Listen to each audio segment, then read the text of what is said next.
In today's video, I'm going to show you how to enable the order type for in-store orders on your EPOS system. This feature lets you categorize in-store orders as dine-in, takeaway, or drive-through, making order management smoother and more efficient. Let's get started.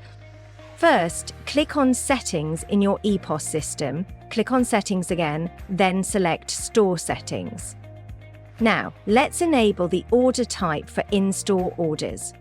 Once you enable this feature, you'll see 3 order types such as dine-in, takeaway, and drive-through. Now, simply choose the options that apply to your store and hit Save. That's it. You've successfully set up your in-store order types.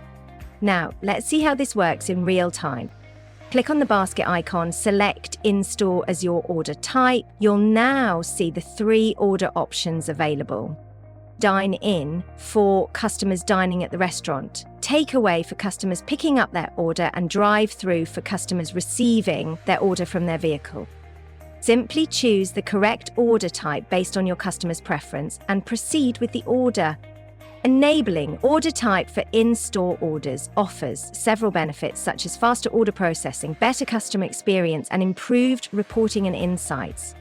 That's it, you've now learned how to enable and use the order type for in-store orders feature in your EPOS system. Thanks for watching and happy selling.